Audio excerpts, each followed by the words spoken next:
प्रत्यावर्ती धारा के उदाहरण एनसीईआरटी बुक के, ठीक है। एग्जाम्पल नंबर 1 का सॉल्यूशन देखते हैं। आप देख पा रहे होंगे एग्जाम्पल नंबर 1 ऊपर क्या है सॉल्यूशन।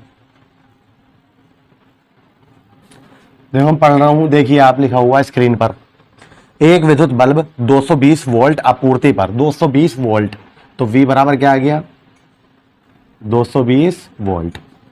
100 वाट शक्ति, वाट मतलब P दे दिया इन्होंने, 100 वाट शक्ति देने के लिए बनाया गया है। नंबर ए बल्ब का प्रतिरोध, नंबर ए में क्या पूछा है इसने, आप देख रहे होंगे आप, प्रतिरोध R।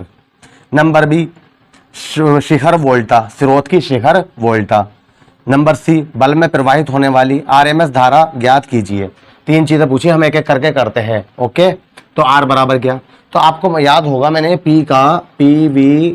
पी की जो पावर होती है किसी भी विद्युत ऊर्जा की, मैंने कहा था 3 फॉर्मूले रट लो। अगर आप 12th का पेपर देने जा रहे हो तो आपको तीनों फॉर्मूले अगर याद नहीं है तो क्या है, समझ लो आप बेकार हो, ऐसा मान लो, बिल्कुल बकवास, मतलब पेपर देने बिल्कुल बिना वजह जा रहे हो। पी बराबर क्या होता है वी आई, पी बराबर होता है वी स्क्वायर अपॉन आर, पी बराबर होता है आई स्क्वायर आर। ये 3 फॉर्मूला होते हैं, तो जो जैसा सवाल दिया हो वैसे ही लगा दोगे। अब आप कहोगे वी दिया है, पी दिया, आर पूछा है, तो वी दिया है, पी दिया, आर पूछा है, तो मुझे ये ना लगाना चाहिए, ये तीनों फॉर्मूले रटे हुए होने चाहिए। तो एकदम क्या करोगे आप, चूंकि वी नो देट, हम जानते हैं कि पी बराबर क्या होता है वी स्क्वायर अपॉन आर, या आर बराबर क्या हो जाएगा वी स्क्वायर अपॉन पी। बताओ आर इधर चले गए इधर, बताओ बात समझ में आ गई, साफ कर दें इसे, क्लियर है। बस वैल्यू लगाने जा रहा हूं मैं, क्या आगा आर बराबर वी स्क्वायर, वी की वैल्यू कितनी है भाई 220 वोल्ट। कितनी बार लिखेंगे 2 बार, क्यों लिखेंगे क्योंकि वी का स्क्वायर है, अपॉन पी, पी की वैल्यू कितनी है 100 वाट। इस 0 से ये वाला 0, इस 0 से ये 0 कैंसिल, आर बराबर 22/हम 484 ओम, आर का मात्रक क्या होता है ओम। अब बता दो समझ में आ गई बात, यानी पहला पार्ट एक कर लिया, नोट कीजिए आप। बी पार्ट क्या कहा है उसने, क्या है नंबर बी स्रोत की शिखर वोल्टा, शिखर वोल्टा। तो सी में क्या कहा है उसने, सॉरी बी पार्ट में शिखर वोल्टा, तो क्या होती है शिखर वोल्टा वी नोट होती है। तो आपको याद होगा, ये भी हमने पढ़ा चुके थे कि V R M S is equal to V not upon √2, right. तो वी नोट बराबर क्या आ जाएगी √2 वी आर एम एस। ये समझाने से पहले मैं आपको एक बार और बता दूं, अगर किसी भी सवाल में वी दिया हो, किसी भी सवाल में, यहाँ फिर दोबारा सुन लो, अगर वी दिया हो या आई दिया हो और वहां पे आप कहोगे सर यहाँ पे तो VRMS होता है बराबर, आप VRMS की वैल्यू ये क्यों लगा रहे हैं, ध्यान से समझना क्या कह रहे हूं मैं, ये क्यों, ये तो V है। तो भाई जो V होता है, जो V होता है वही VRMS होता है, जो I होता है वही RMS होता है। ये बात याद रखना ना, क्योंकि जने मैं कितनी बार सवालों में ऐसे करने वाला हूं, जहां V है वही VRMS है, एक ही बात होती है, जो I है वही क्या होता है IRMS होता है, क्लियर है। लेकिन V नॉट बिल्कुल अलग चीज है, VM बिल्कुल अलग चीज है। V नॉट और VM, VM क्या था याद है आपको, औसत मान, मीन वैल्यू, और V नॉट क्या है शिखर मान, ठीक है।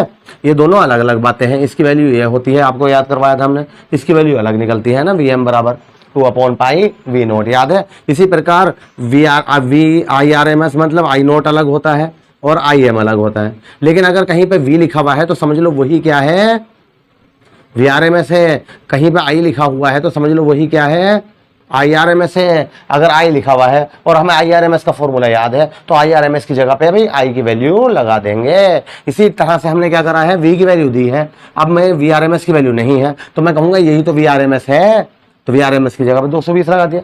अब बताओ समझ में आ गई बात, क्लियर है। तो इसे मैं साफ कर देता हूं, बस वैल्यू लगा दो। √2 की वैल्यू क्या होती है 1.414, वैसे तो ये होती है, इन तीनों की दोनों की गुणा कर लेना 311 वोल्ट आ जाएगा। गुणा तो कर ही लोगे, यहाँ टाइम ही तो लगेगा वीडियो में, अगर मैं गुणा भी करके दिखाऊं 311 पॉइंट कुछ आ जाएगा समथिंग। हमारा ये भी क्या हो गया आंसर हो गया भाई बी पार्ट का। नोट कीजिए इसे, बी को यहां से नोट करोगे बी। सी देखते हैं भाई, सी पार्ट क्या है भाई, देख पा रहे होंगे आप सी भी क्या लिखा हुआ है, बल्ब में प्रवाहित होने वाली आरएमएस धारा का मान ज्ञात कीजिए।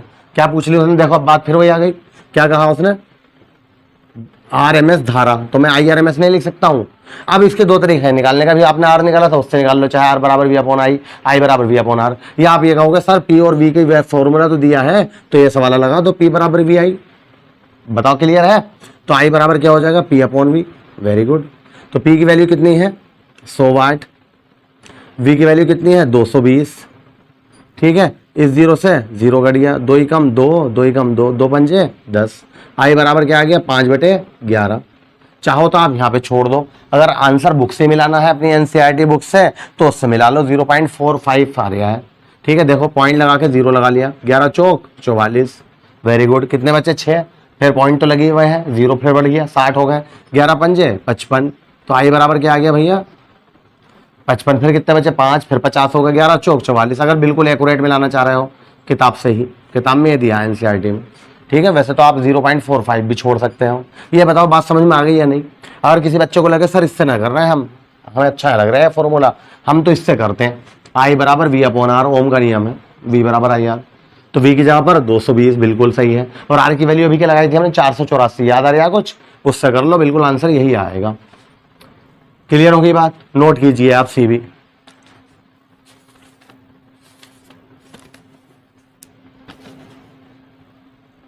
एग्जाम्पल नंबर 2 देखते हैं। एग्जाम्पल नंबर 2 दिखाई दे रहा होगा आपको स्क्रीन पर, क्या है 25 मिली हेनरी का एक शुद्ध प्रेरक, एल बराबर क्या हो गया 25 मिली हेनरी, तो मिली है लिखा हुआ है, ठीक है, तो इसे किस में बदल देंगे हम, हेनरी में माइनस का 3 से गुणा करके। शुद्ध प्रेरक 220 वोल्ट, वी बराबर क्या दे दिया 220 वोल्ट के एक स्रोत से जुड़ा है, यदि स्रोत की आवृत्ति 50 हर्ट्ज आया, एफ कितना दे दिया, एफ 50 हर्ट्ज हो, तो परिपथ के प्रेरण प्रतिघात मतलब एक्सएल, और आरएमएस धारा का ज्ञात कीजिए, एवं आरएमएस धारा ज्ञात कीजिए। सवाल दिख रहा होगा आपको, एक्सएल बताओ। तो आपको याद होगा हमने ऐसे कराया था कि एक्सएल बराबर होता है भाई ओमेगा एल के, याद है। अब तुम कहोगे सर ओमेगा ना दिया, तो मैंने आपको ये भी बताया था, ओमेगा बराबर होता है 2 पाई एफ और इनटू एल, वैल्यू लगा दो सबके आंसर आ जाएगा। 2 पाई की वैल्यू 3.14, एफ की वैल्यू कितनी दी है 50, और एल की वैल्यू कितनी दी है भैया 25 गुणा 10 के हाथ माइनस का 3, बताइए ठीक है, क्लियर है। 50 की 2 से गुणा करो, पहले 50 दूनी 100 लिख दिया, 3.14 की 25 से गुणा करो तो 25 चौका 100, हासिल लगा 10, 25 से कम 25 और 10 35, ठीक है, हासिल लगा 3, 25 दिया 75 और 3 78, 1 2 2 के बाद पॉइंट है, 10 के बाद माइनस का 3, बताओ यहाँ तक क्लियर है। देखो 25 की 2 से गुणा करी हम, 50 की 2 से गुणा करी, 50 दूनी 100, 25 की 3.14 से गुणा करी आया। अब एक बात बताओ, 2 जीरो अगर मैं कम कर दूं तो माइनस की 1 ना बचेगी, 10 के हाथ माइनस का 1, वो तो जीरो लिखो या मत लिखो, पॉइंट के बाद कोई फर्क नहीं पड़ता। अगर ये -1 हटा दूं तो पॉइंट खिसक के और इधर आ जाएगा, तो हमारा आंसर क्या आ जाएगा, एक्सएल भी क्या होता है प्रेरण प्रतिघात होता है, क्या है एक्सएल प्रेरण प्रतिघात, याद है, और इसका मात्रक भी क्या होता है ओम होता है, ये हम प्रूफ करा चुके हैं। अगर आपने इस चैप्टर की वीडियो ना देखी हो, पार्ट 1 पार्ट 2 पार्ट 3 6 पार्ट कराए हमने 6 पार्ट में, ठीक है, तो उन्हें जरूर देखना, तभी एग्जाम्पलों पर आना, उससे सब क्लियर हो जाएगा कौन सा फॉर्मूला हमने कब प्रूफ कराया है। ओके, नोट कीजिए इसे। अभी एक चीज और पूछी उसने, शिखर मान, ठीक है, शिखर वो सॉरी आरएमएस, क्या पूछी धारा का आरएमएस मान, नोट कर लिया आपने, बहुत आराम से निकालेंगे। देखो यही करा रहा हूं इधर कोई, अब क्या लिख देंगे हम, धारा का आरएमएस मान। तो मैंने अभी क्या बताया था आपको, जो आई होता है वही वीआरएमएस होता है, जो वी होता है वही सॉरी जो आईआरएमएस होता है वही आई होता है, जो वी होता है वही वीआरएमएस होता है, याद है ये बात, जैसे जरूरत पड़ेगी। तो अब आई कहा है उसने, तो आई आरएमएस लिख रहा हूं मैं, आईआरएमएस कहा है उसने, तो आई बराबर क्या होता है वी अपॉन आर, लेकिन ये क्या है परिपथ में क्या लगा हुआ है, ओनली प्रेरकत्व, प्रेरकत्व प्रतिरोध से तो मतलब ही नहीं है। जब प्रेरकत्व होता है तो उसका क्या आता है प्रेरण प्रतिघात आता है, वैल्यू लगा दो, वी की वैल्यू कितनी दी है 220, और एक्सएल की वैल्यू अभी क्या आई है 7.85। बताओ बात समझ में आ रही है? अगर आप इसे पूरा पूरा भी काटोगे बहुत आराम से कटेगा, पॉइंट हटाकर 2 जीरो बढ़ाओ, पहले 5 से काट लो, फिर जो बचे उसके पहाड़ा पढ़ लो, तो आंसर क्या आ जाएगा हमारा 28 एम्पियर। अब इन्होंने IRMS कह दिया था इसलिए ये लिख दिया। अगर यही कहता इस परिपथ में धारा कितनी है तो बस IRMS ना लिख के ही लिख देता, तब भी सवाल ऐसे ही होना था, ओम का नियम ही लगना था। लेकिन यहाँ पे प्रतिरोध ना होकर क्या होता है, प्रेरण प्रतिघात होता है, जिसे एक्सेल से लिखते हैं। तो I बराबर V/R ना लिख के क्या लिख दिया हमने, एक्सेल। क्लियर है? इसके लिए वीडियो जरूर देखना और क्लियर हो जाएगा। नोट करिए आप इसे भी, यहाँ से नोट कर लीजिए।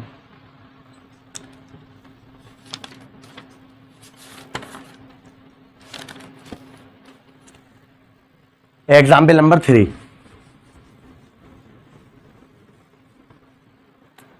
एग्जाम्पल नंबर 3 स्क्रीन पर देख रहे होंगे आप। एक लैंप किसी संधारित्र के साथ श्रेणी क्रम में जुड़ा है।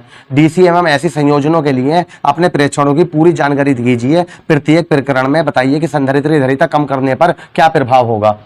देखो एक लैंप है हमारे पास, ये लैंप है, ये संधारित्र में जुड़ा है, संधारित्र के साथ। ये तो कहा उसने श्रेणी क्रम में। एक बार हमने यहां पे अगर बैटरी लगा दी, बैटरी का मतलब क्या होता है डीसी, ये कह रहा है वो, तब बताओ। और एक बार क्या लगा दें अगर हम एसी लगा दें यहां पे, तब बताओ क्या होगा। ठीक है, तब क्या होगा। तो मेरी बात ध्यान से सुनना, मेरी बात ध्यान से सुनना। जब बैटरी से जो करंट निकलेगी तो इसे क्या करेगी, वो चार्ज करेगी। जब तक ये चार्ज होता रहेगा बल्ब जलता रहेगा। लेकिन जब एक बार ये फुल चार्ज हो जाएगा संधारित्र, तो उसके बाद बल्ब जलना बंद हो जाएगा। डीसी में तो ये बात है। अब तुम कहोगे सर ये भी तो कहा उसने अगर सी कम कर दे, इसकी धारिता सी कम कर दी जाए तो क्या होगा। तो हम कहेंगे कोई भी प्रभाव ना पड़ेगा। तुम कहोगे क्यों, तो मैं कहूंगा यार XC जो होता है वो क्या होता है 1/ω/c, और ओमेगा क्या होता है 2πf। तो ये जो डीसी होती है इसमें तो आवृत्ति होती नहीं है। एसी जो होती है हमारी प्रतिवर्ती धारा वही तो ऐसा करके चलती है, तो उसी में तो आवृत्ति होती है। क्या मतलब होता है आवृत्ति का, याद है थ्योरी में लिखवा चुका हूं मैं। 1 सेकंड में चक्करों की संख्या होगा आवृत्ति कहते हैं। तो इसमें तो चक्कर ही ना होते डीसी में, ये तो ऐसे चलती है भैया, टाइम के साथ साथ ऐसे चलती है ये। तो जब आवृत्ति नहीं होती, जब आवृत्ति नहीं होती तो XC पे क्या प्रभाव पड़ेगा। तो इसलिए इससे कोई फर्क नहीं पड़ेगा, बस जब तक ये चार्ज होता रहेगा, जब तक ये जलता रहेगा। क्लियर होगी बात। लेकिन अब बात आती है यहाँ की, इसमें क्या होगा, इसमें क्या होगा। ठीक है, तो पहले मैं इसकी बात लिख दूं यहां पर। जब बल्ब को डीसी स्रोत से जोड़ते हैं तो जब तक संधारित्र आवेशित होता रहेगा, बल्ब जलता रहेगा। ठीक है, और जैसे ही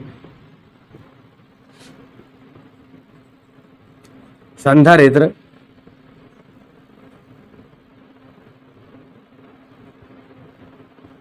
चार्ज मतलब होना या आवेशित है ना, आवेशित होना बंद हो जाएगा, तब बल्ब भी क्या होगा, बंद हो जाएगा। अब बात आती है दोनों ही प्रकरणों में ये बताओ कि अगर हम धारिता कम कर दें तो इस पर क्या प्रभाव पड़ेगा। तो हम क्या कहेंगे कि धारिता इस पर डिपेंड ही नहीं करती, सी पर, डीसी करंट में। समझ रहे हो मेरी बात, क्यों, क्योंकि इसमें आवृत्ति नहीं होती।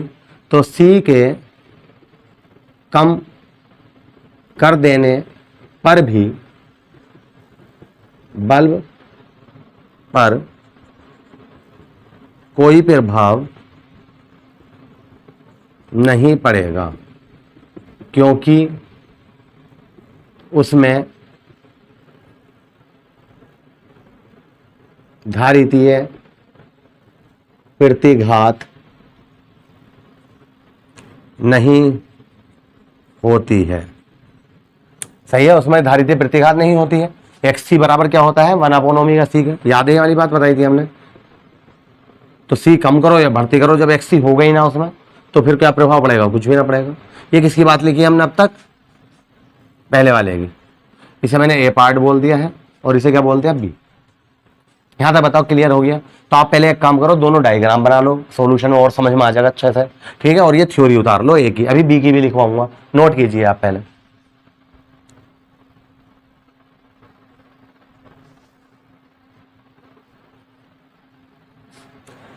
क्लियर हो गया? आ जाइए अब बी पार्ट लिखवा रहा हूं, देखो मैं यहां पे लिख रहा हूं, किसकी बात लिख रहे हैं अब हम? बी की। वो आपने नोट कर लिया, बी डाल के आप ये लिखना, जब बल्ब को क्या लिखेंगे यहां पर हम एसी स्रोत से जोड़ते हैं तो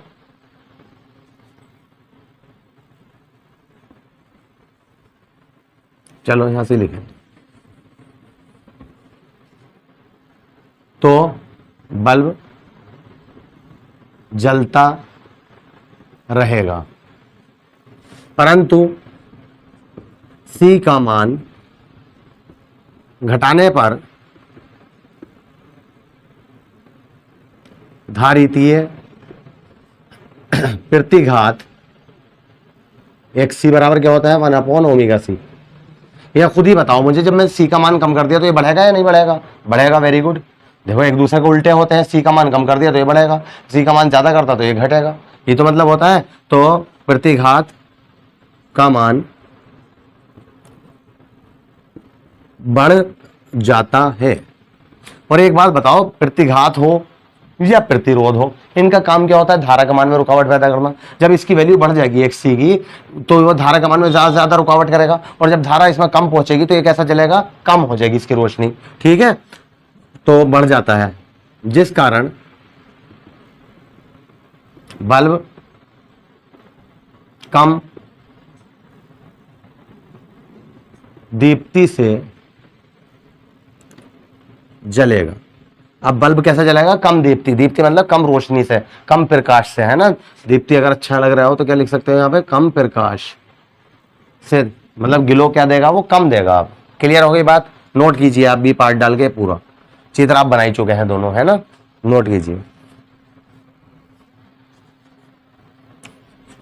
वेरी गुड, कर लिया नोट। बस आपसे इतनी रिक्वेस्ट है, अगर मेरे चैनल अभी तक सब्सक्राइब नहीं किया है और आप मेरी वीडियो देख रहे हैं तो प्लीज़ सब्सक्राइब कर दीजिए और बेल आइकन को प्रेस करना ना भूलें, उसे भी ज़रूर कर दीजिए, जैसे जैसे मैं वीडियो अपलोड करता रहूं तो आपको नोटिफिकेशन मिलता रहे। Question number example number 4, example number 4 देख रहे होंगे आप, है ना, स्क्रीन पर दिख रहा है, क्या है? पढ़ो। 15 माइक्रोफेरेड, 15 माइक्रोफेरेड का एक संधारित्र, इसका मतलब सी दे दिया, डायरेक्ट लिख रहा हूं मैं। माइक्रो दिया है, माइक्रो को हटाएंगे तो क्या आएगा? -6। 220 वोल्ट वी दे दिया। 50 हर्ट्ज स्रोत, हर्ट्ज इसका मतलब आवृत्ति दे दी। स्रोत से जोड़ा गया है, परिपथ का संधारित्रीय प्रतिघात मतलब क्या पूछ लिया उसने? XC। और इसमें प्रवाहित होने वाली RMS एवं शिखर धारा दोनों पूछ ली भैया, IRMS भी मालूम कर ली है और I नोड भी मालूम कर ली है। का मान ज्ञात बताइए, यदि आवृत्ति को दुगुना कर दिया जाए तो संधारित्रीय प्रतिघात और धारा का मान में क्या प्रभाव होगा? ये बाद में देख लेंगे हम, पहले इन दोनों तीनों की वैल्यू निकलवाओ भैया। तो आप कहोगे सर XC बराबर तो हमने ये पढ़ा था 1/ओमेगा-C, मैं कहूँगा वेरी गुड, लेकिन ओमेगा की वैल्यू नहीं दी। मैंने आपको थ्योरी में करते टाइम भी बताया था कि ज्यादातर सवालों में उसने ओमेगा ना देके आवृत्ति दी है, तो ओमेगा बराबर क्या याद रख लो? 2πf ओमेगा, और C ये चल ही रहा है, बस वैल्यू लगा रहा हूँ, देखो यहाँ एक करके। तो XC इजिकल टू क्या है? XC क्या है भाई? संधारित्रीय प्रतिघात, यही तो है संधारित्रीय प्रतिघात। हाँ वैल्यू बताओ भाई। 2 पाई की वैल्यू क्या लगाते हैं हम? वैसे तो 22/7 लगा दो, लेकिन हम देख रहे हैं 7 से कुछ कट नहीं रहा, तो 3.14 ही लगा रहे हैं। एफ की वैल्यू क्या लगा दें? 50। और सी की वैल्यू क्या है? 15 × 10⁻⁻6। बताओ यहां तक समझ में आ रही बात? ठीक है, सबकी वैल्यू लगा दी हमने। अब इन्हें कैलकुलेशन कर लोगे आप आराम से बहुत। इसका आंसर एग्जाम्पल है 212 दिया है। अगर आप कहोगे यार हमें कैसे पता सर, हम कैसे करेंगे कैलकुलेशन, तो मैं समझा रहा हूँ, बहुत आराम से काटेंगे। देखो 10⁻⁻6 है, ये कि 0 अगर हटा दूं, एक काम करो बल्कि 50 दूनी 100। ध्यान से सुनिए, वैसे तुम्हारे हाथ में है कैलकुलेशन में, मैं अक्सर कहता रहता हूँ कि कैलकुलेशन क्या पता तुम ऐसा लगे कि सर हम इससे भी अच्छी कर लेते हैं आप जो करा रहे हो, तो हाँ बिल्कुल कर सकते हो भाई। देखो मेरे दिमाग में तो यार 50 की 2 से गुणा करो, 50 दूनी 100, 100 का मतलब क्या होता है 10 की घात 2, 10 की घात 2 इसमें से कम कर लो, माइनस की क्या बची 4, -4 को ऊपर ले जाओ भैया, तो क्या हो गया प्लस का 4, प्लस के 4 को ऐसे लिख दिया, क्या परेशानी। अब नीचे बताओ क्या क्या बचा, एक तो 3.14 बचा, एक क्या बचा हमारे पास 15, बताओ इसके अलावा और कुछ बचा क्या। 50 और 2 गुणा 2 तो हम पहले ही कर चुके, क्लियर है।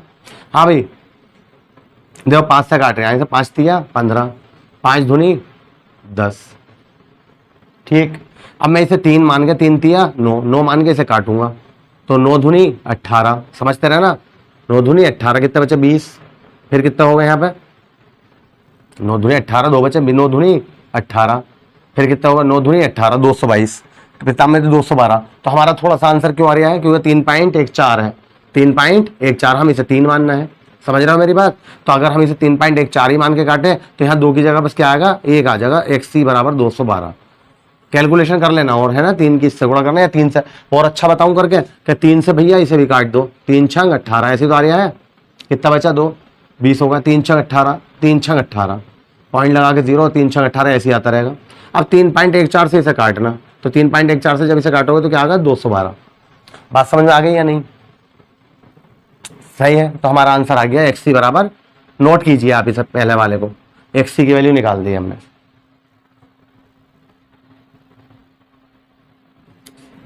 अब किसकी बात आ गई, IRMS की,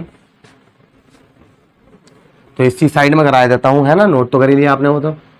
IRMS बराबर क्या हो जाएगा V/R होता है, लेकिन R क्यों आ गया यहाँ पे तो xc आएगा, याद है प्रतिरोध थोड़ी ना है इसमें, ये तो संधारित्र है, तो V की वैल्यू 220 और इसकी वैल्यू 212, 212 ही कम 212, बताओ पॉइंट लगा के कितने बचे 8, पॉइंट लगा के 0 लगा भी लिया तो कितना हो गया 80, तो एक 0 बढ़ा के एक 0 बढ़ा रही है 800 हो गया, तो अब लगभग कितनी बार जा रहा होगा ये, ठीक है 4 बार, वेरी गुड, समझ गया वैसे।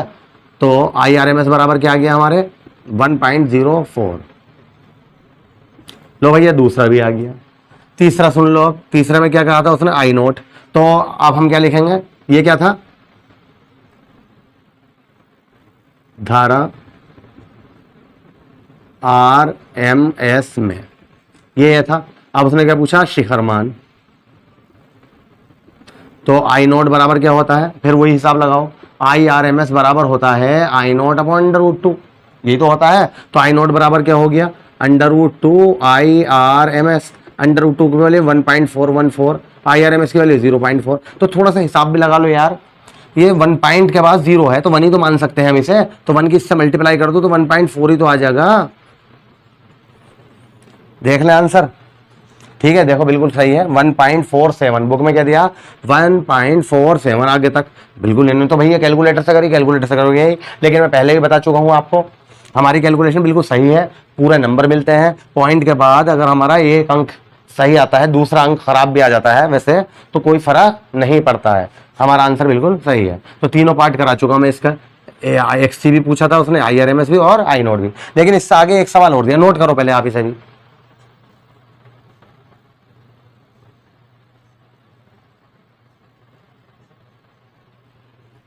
कर लिया।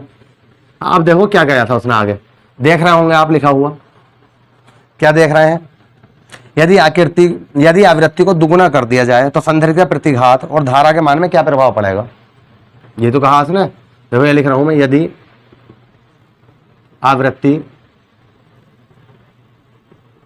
दुगनी कर दी जाए तब, तो एक बात बताओ संधारित्र का जो ये प्रतिघात है XC बराबर क्या पढ़ा था अभी हमने 1/ωc या 1/2πfc, ध्यान से समझना, अब आवृत्ति को इन्होंने दुगुना करने को कह रहे हैं, आवृत्ति दुगनी, तो जब यहाँ पे 2f कर देंगे तो बटे में तो है f जितना बढ़ाओगे तो XC उतना ही कम होगा, ये तो पता ही है आपको, बताओ बात समझ में आ रही है, एक दूसरे का उल्टा है, व्युत्क्रम है, तो f का मान अगर मैं दुगुना कर दूं तो कितने रह जाएगी, आधी रह जाएगी, तो चूंकि करके मैंने लिख दिया, यदि आवृत्ति दुगनी कर दी जाए तब, चूंकि ये इसके बराबर होता है ब्रैकेट में लिख दिया, तब XC क्या हो जाएगा आधा रह जाएगा। और आगे एक चीज और पूछी उसने, ये तो हमने बता दिया, धारा के मान में क्या प्रभाव पड़ेगा, धारा के मान में क्या प्रभाव पड़ेगा, तो आप धारा के बारे में बताओ क्या प्लान है तुम्हारा, तो जब XC आधा रह जाएगा तो धारा बराबर अभी क्या निकाला था हमने, V अपॉन XC, चूंकि करके फिर ये लिखोगे। तो जब ये आधा रह जाएगा, आधा, तो ये क्या हो जाएगी, धारा डबल हो जाएगी। एक दूसरे का भैया फिर बात वही कर रहे हो, उल्टा है, तुम इसे आधा कर रहे हो तो ये क्या हो जाएगी, डबल हो जाएगी। ऐसे हिसाब लगा लो, देखो आधा का मतलब ये होता है 2, XC/2 आधा कर दिया तो 2 बटे के बटे में ऊपर पहुंच जाएगा तो दुगनी ना हो जाएगी। समझ में आ गई बात अब। और धारा दुगनी हो जाएगी। अब ये जाके कंप्लीट हो गया, समझ गए होंगे बहुत अच्छे से। ठीक है, नोट कीजिए आप इसे। एग्जाम्पल नंबर 5 देखते हैं भैया, क्या दिख रहा है आपको स्क्रीन पर, पढ़िए। एक प्रकाश बल्ब और एक सरल कुंडली प्रेरक एक कुंजी सहित चित्र में दर्शाए अनुसार एक ऐसी सिरों से जोड़े गए हैं। चित्र बना हुआ है वो मैं यहां बना देता हूं, ठीक है, आप क्वेश्चन ऊपर पढ़ ही रहे होंगे। इन्होंने ऐसा करके चित्र दिया है, यहां पर ये बल्ब है और यहां पर क्या है, कुंडली लगी हुई है। यहां पर इन्होंने वो लगा दिया है कुंजी और यहां पर लगा दिया है AC प्रत्यावर्ती धारा। क्लियर होगी बात, बस ये है, ये चित्र दिया है इन्होंने। हाँ भाई सुनो, देखो दोबारा पढ़ रहा हूं मैं। एक प्रकाश बल्ब, बल्ब है ये, एक प्रकाश बल्ब और एक सरल कुंडली, दूसरी चीज क्या है, कुंडली प्रेरक एक कुंजी सहित चित्र में दर्शाए अनुसार एक ऐसी स्रोत से जोड़े गए हैं। ये क्या चीज है, ऐसी स्रोत। स्विच को बंद कर दिया गया है, स्विच को क्या कर दिया हमने, बंद कर दिया। इसका मतलब यह है चटकनी हमने ऐसा करके दबा दी और कुछ समय पश्चात एक लोहे की छड़ प्रेरक कुंडली के अंदर प्रविष्ट कराई जाती है और कुछ के टाइम के बाद, अब ये जाहिर सी बात है, जब कुंजी बंद करी ऐसे तो इसमें क्या होने लगा, बल्ब जलने लगा, करंट आने लगी। लेकिन वो ये कह रहे हैं कुछ समय बाद एक लोहे की छड़ लाएं और इसके अंदर हमने रख दी, कुंडली के अंदर प्रविष्ट कराई जाती है। छड़ को प्रविष्ट कराते समय प्रकाश बल्ब की चमक नंबर A बढ़ती है, घटती है, C अपरिवर्तित रहती है, कारण सहित बताइए। अब एक बात बताओ, जैसे हमने लोहे की लोहे की छड़ रखी तो उससे क्या होगा, चुंबकत्व बढ़ेगा, और जब चुंबकत्व बढ़ेगा, चुंबकीय फ्लक्स बढ़ेगा, तो उससे क्या होगा, इसका प्रेरण प्रतिघात बढ़ जाएगा। XL बराबर होता है ω/L, ठीक है, तो वो बढ़ेगा, और जब XL बढ़ेगा तो इसकी चमक क्या होगी, घट जाएगी। तो कौन सा ऑप्शन सही हो गया इसमें, ऑप्शन टाइप दिया है इन्होंने B, तो B का आंसर क्या लिख रहे हैं हम, B, घटती है। लेकिन उन्होंने कहा था कारण सहित बताइए, तो लिख रहे हैं हम जब कुंडली के भीतर लोहे की छड़ को रखते हैं तो उससे चुंबकीय फ्लक्स बढ़ता है और जिस कारण प्रेरण प्रतिघात भी बढ़ेगा, प्रेरण प्रतिघात भी बढ़ेगा, और तथा इस कारण बल्ब की चमक घट जाएगी। इस कारण बल्ब की चमक क्या होगी, घट जाएगी। बात समझ आ गई, खुद सोचा करो यार। जब ये प्रेरण प्रतिघात बढ़ता है, ये क्या लफ्ज है, प्रेरण प्रतिघात, तो प्रेरण प्रतिघात हो या प्रतिरोध हो एक ही बात है, बार बार बता रहा हूं मैं, ठीक है। तो जो बढ़ेगा तो इसका मतलब रुकावट पैदा होगी, ज्यादा करंट के मान में रुकावट ज्यादा पैदा होगी। जब रुकावट ज्यादा पैदा होगी तो क्या होगा, इसकी चमक अपना आप ही कम हो जाएगी। तो इसलिए ये आंसर है, नोट कीजिए। इसके आगे के एग्जाम्पल 6, 7, 8 जितने भी हैं वो हम अपनी नेक्स्ट वीडियो में कराएंगे। मेरा नाम है शहजाद और हमारे चैनल का नाम है शहजाद सर एकेडमी। अभी तक आपने मेरा चैनल सब्सक्राइब नहीं किया है तो प्लीज़ कर दीजिए। Thank you.